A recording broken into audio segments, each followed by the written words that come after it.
So as stated, we did have an electrician out. He was out on April 28th, and we had some issues that we wanted resolved. Some issues I was able to find and resolve, and we'll go through those in a minute, but we did have a problem with the kitchen three-way switch, which basically was not a three-way, it was wired three-way with three-way switches, but it didn't have the correct third wire, technically fourth wire. So this switch here turned on power to the other switch, which then turned on the light. This was not a proper three-way.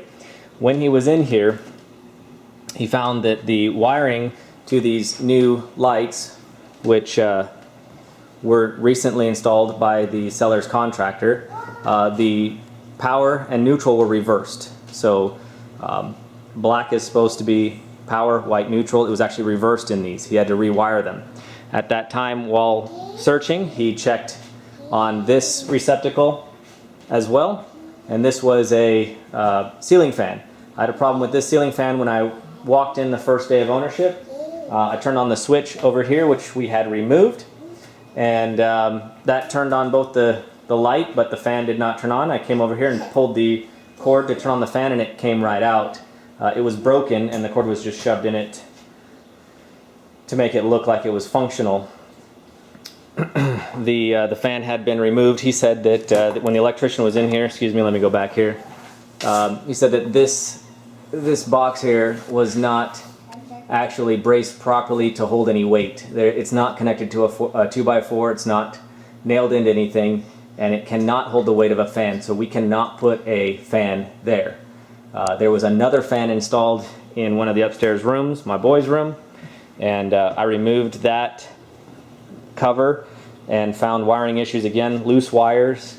There was problems with their switches as well. That was a shock hazard and a fire hazard, and I rewired that fan. Already seems to be working just fine, although I have not verified if there's a 2x4 present, whether that fan should be in there or whether we have to put some bracing in the ceiling to hold it.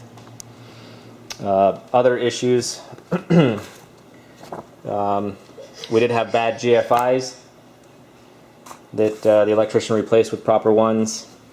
Of course, there's old GFIs all over the place. Again, an indication that the work that she stated was done during the inspection, which was a contractor replacing all the receptacles, was not actually done. These receptacles were bad GFIs that needed to be replaced.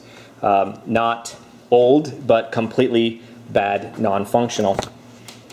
There was another issue with a major issue with some wiring upstairs. We'll go to that next.